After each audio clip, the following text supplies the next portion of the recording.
boleh saja orang bilang bahwa usia sekian fisik seperti ini.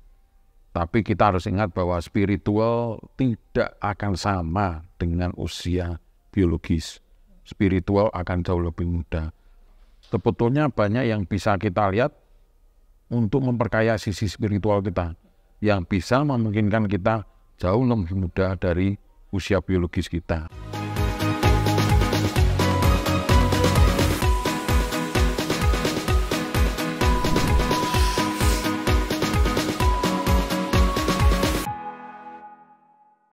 Selamat pagi Dr. Mulyadi. Pagi. Ya, senang sekali kita pagi ini. Terima kasih sekali Dokter sudah meluangkan waktu untuk kita ngonten bareng ngobrol santai bersama Dr. Un.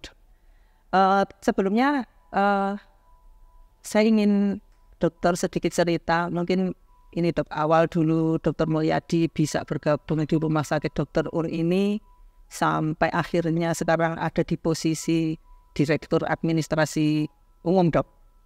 Wah, ceritanya panjang ya. Tapi saya masuk di sini sekitar bulan Desember ya, 2000 persis 15 Desember. Terus setelah 3 bulan saya diangkat jadi pegawai tetap. Saat masuk sebagai dokter ICU kurang lebih 6 tahun. Kemudian saya dipromosikan menjadi kepala pelayanan IGD ya waktu itu. Berapa tahun saya agak lupa ya, mungkin 3 atau 2 tahun lebih, terus dibarengi dengan menjabat supervisor waktu itu. Jadi waktu itu merangkap juga jadi kepala di IGD tapi juga supervisor penunjang medis. Nah, kemudian mungkin sekitar 3 tahun lebih saya kemudian jadi kepala bidang pelayanan medis. Waktu itu saya di Dr. Un Kandang Sapi Solo sekitar mungkin 2 tahun sebagai kepala bidang pelayanan medis, terus kemudian pindah ke Dr. Un Solo Baru. Posisi sama, kepala pelayanan medis dari tahun 2010 sampai 2013 akhir. Kemudian pulang lagi ke rumah di Dr. Un Kandang Sapi Solo ini 2014 sampai 2019 ya. Itu sebagai direktur medis, pelayanan medis. Kemudian 2020 hingga sekarang ya seperti saat ini direktur administrasi dan umum. Ya. Kurang lebih itu. Ya. Berarti lengkap sekali ya, Dok. Mulai dari waktu itu fungsional sebagai dokter, kemudian di penunjang medik, ini lagi ke pelayanan medik, sampai urusan umum pun dokter mumpuni di situ semuanya ya, Dok. Iya, jadi rupanya kita sudah saling kenal lebih dari 20 tahun ya, Dok ya. Iya, dan ya, saya tahu Dr. Mul ini adalah seorang yang julukan keren saya ini seorang pembelajar sejati gitu ya. Wah, terima kasih. Suka mengajar, suka menulis, karena saya tahu ada beberapa buku yang sudah terbit ya, Dok. Kemudian satu juga suka membaca buku. Nah, itu yang paling utama. Nah, saya ini pengen Dr. Mul berbagi dengan saya nih. Saya tuh kalau lihat buku mulus, Dok, menurut saya. Makanya saya tuh angkat topi untuk Dr. Mul, kira-kira apa ya yang membuat Dr. Mul itu gemar sekali membaca buku, dan sampai saat ini kira-kira mungkin manfaat yang Dr. Mul rasakan dengan hobi membaca buku ini apa, Dok? Ya, jadi suka membaca itu sebetulnya dari kecil ya. Terus terang mungkin karena lingkup rumah ya, kita terus terang tidak terlalu banyak teman-teman yang sebaya. Dan juga belum lagi ya saya sendiri tipikalnya mungkin agak tidak terlalu suka banyak bicara gitu ya. Jadi ya membaca itu salah satunya. Ya saya sangat senang sekali baca. Waktu itu awal buku pertama itu saya ingat betul, yang saya sebut buku ya, itu adalah buku 5 Sekawan, Enid Blyton ya. Jadi dengan baca buku Enid Blyton 5 Sekawan itu saya bisa pergi kemana-mana.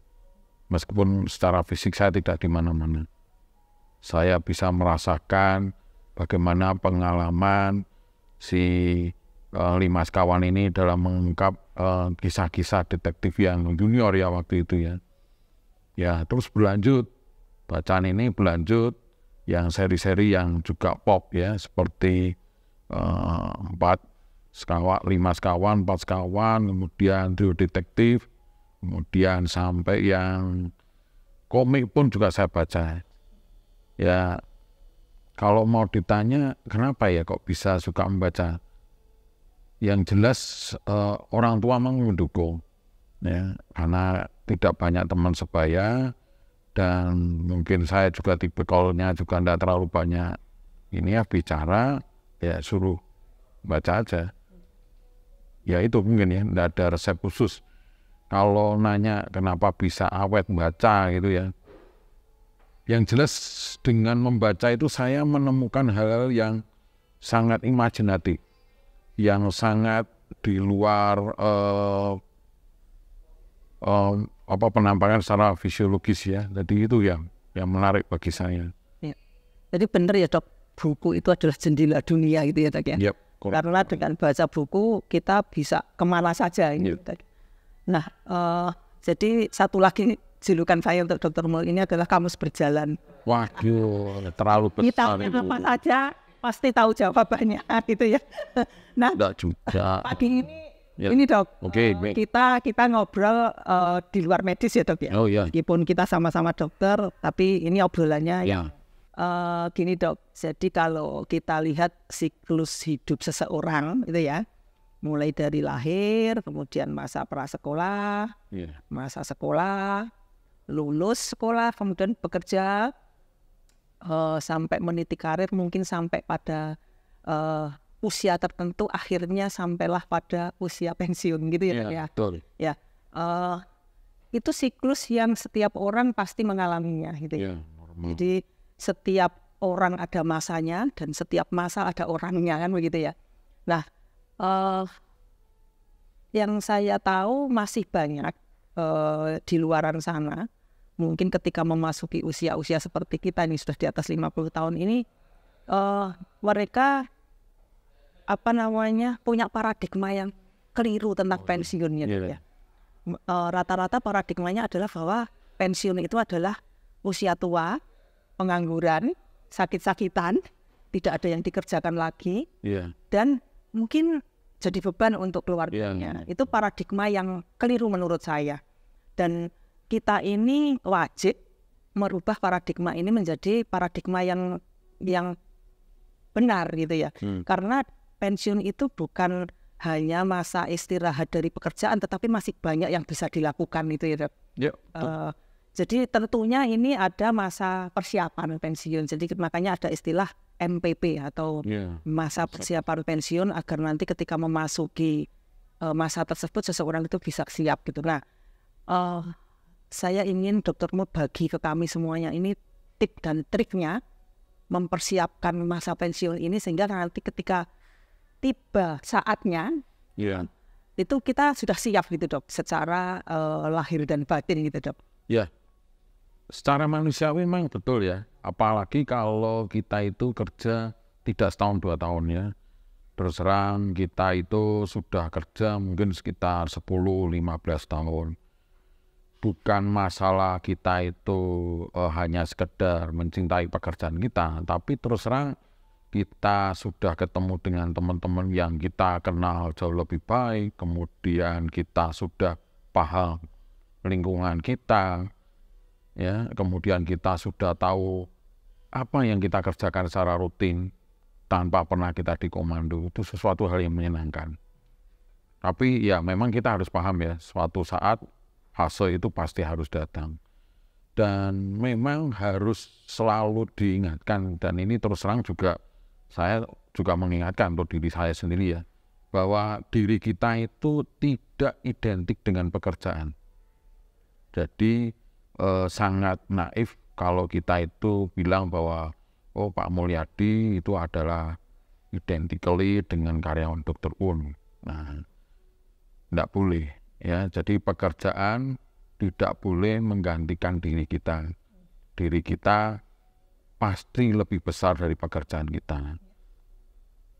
yang harus kita siapkan ya pertama mindset dulu ya paling pokok bahwa betul suatu saat fase itu akan datang. Jadi bukan kita harus mengingkari karena terus terang usia tidak akan pernah berhenti. Terus yang kedua mindset yang harus kita tanamkan dan kita harus selalu review, selalu perbarui ya bahwa diri kita bukanlah pekerjaan kita. Diri kita adalah ya diri kita. Jadi Pak Mulyadi ya Mulyadi, bukan Mulyadi sebagai direktur. Kalau saat ini saya bekerja sebagai direktur, bukan berarti kalau saya sudah nggak sebagai direktur, saya bukan Mulyadi lagi. Bukan begitu kan. Saya tetap Mulyadi kan.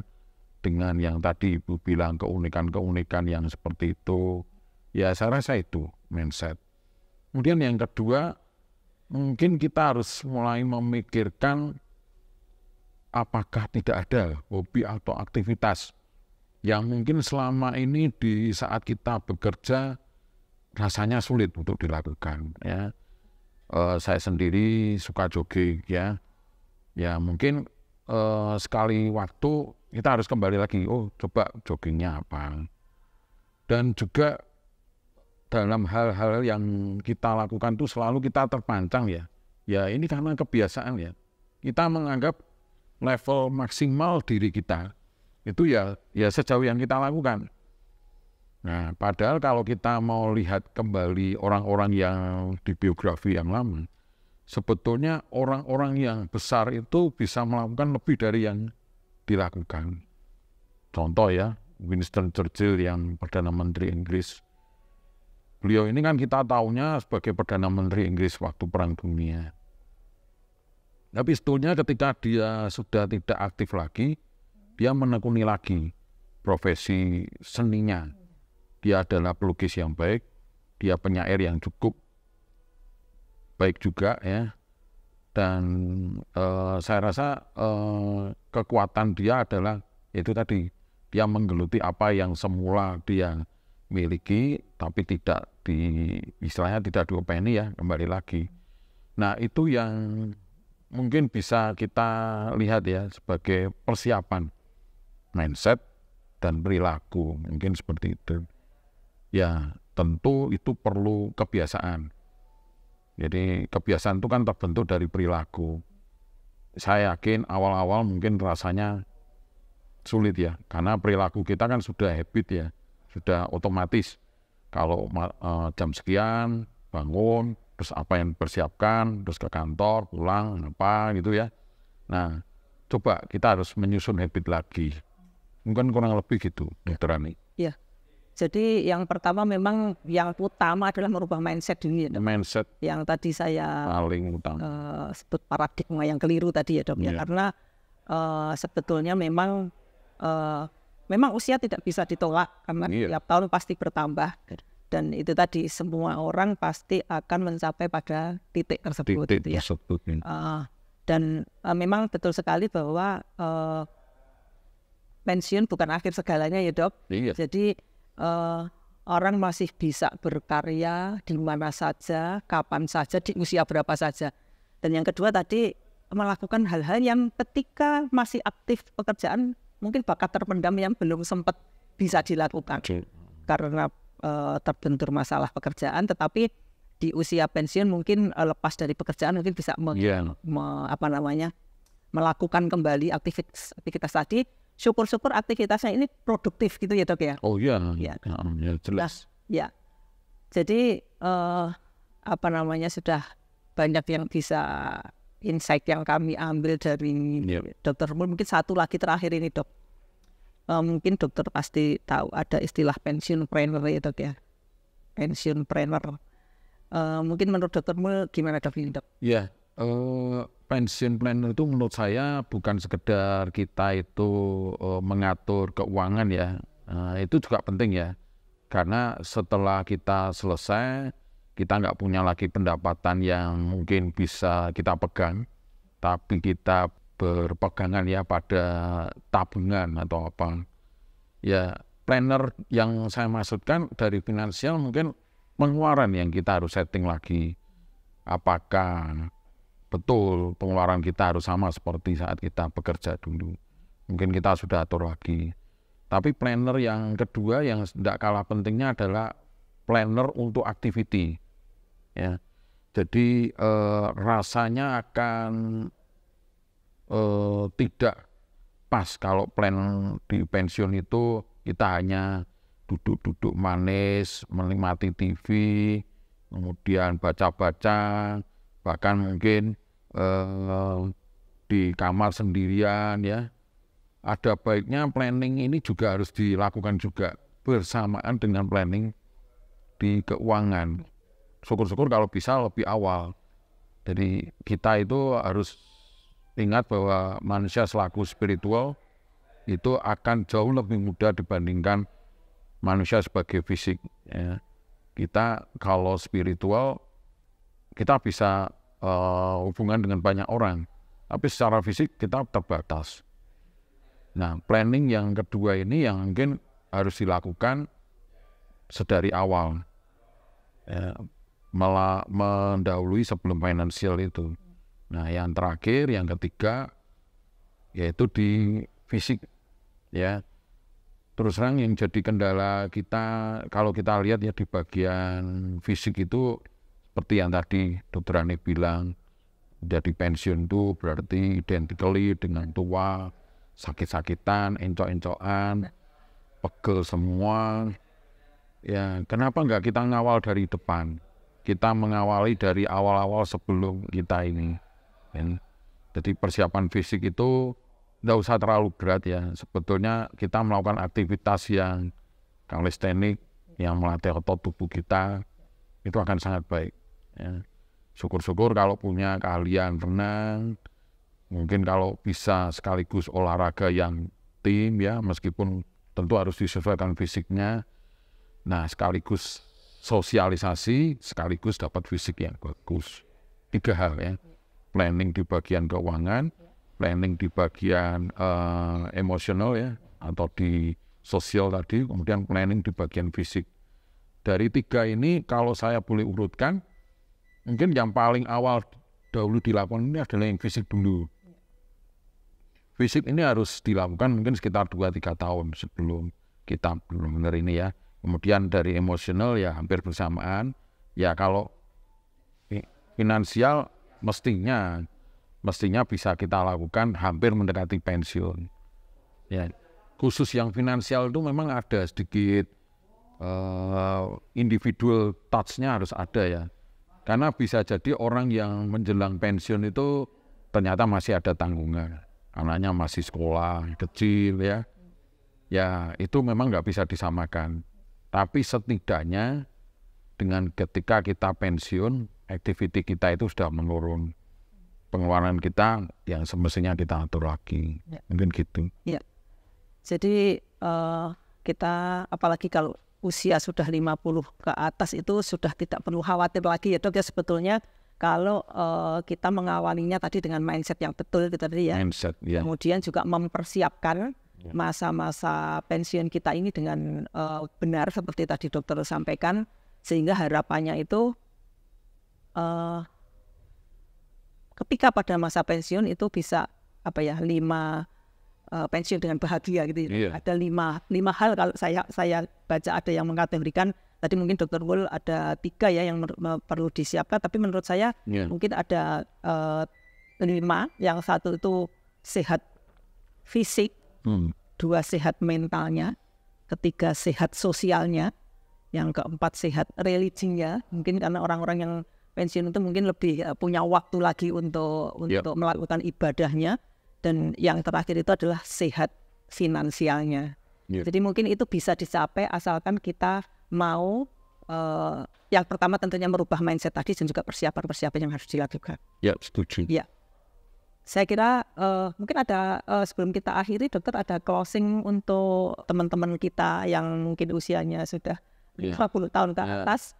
Mungkin ada satu yang dokter mau sampaikan. Ya, jadi saya melihat ya sebetulnya di balik keterbatasan kita sebagai manusia yang fisikal tidak akan bisa bertahan. Secara spiritual itu kita punya hal yang di luar kemampuan fisikal. Kita bisa lebih luas, kita bisa mungkin lebih panjang. Jadi boleh saja orang bilang bahwa usia sekian fisik seperti ini. Tapi kita harus ingat bahwa spiritual tidak akan sama dengan usia biologis. Spiritual akan jauh lebih muda. Sepanjang tadi ya kita itu mindset, sepanjang kita itu berusaha untuk mencoba melihat dari perspektif yang lain. Mungkin rekan-rekan tidak sesuka saya mungkin yang membaca buku. Tapi terus terang ketika kita berinteraksi dengan orang lain yang muda, kita melihat dari acara televisi, YouTube atau media sosial, sebetulnya banyak yang bisa kita lihat untuk memperkaya sisi spiritual kita, yang bisa memungkinkan kita jauh lebih muda dari usia biologis kita. Itu aja mungkin pesan saya. Dokter Mul, terima kasih banyak. Terima kasih. Sudah memberikan banyak pencerahan buat kami semuanya. Jadi untuk kita semua yang mau memasuki masa pensiun tidak usah cemas, tidak usah khawatir, karena kita itu masih bisa berkarya di mana saja, kapan saja, di usia berapa saja, dan pensiun bukan akhir segalanya, masih bisa produktif, masih bisa menginspirasi banyak orang, masih bisa bermakna buat semua orang. Demikian ya Dokter Mul, terima kasih sekali lagi. Terima kasih juga. Lalu salam untuk keluarga, Dok. Yuk, terima kasih. Terima kasih.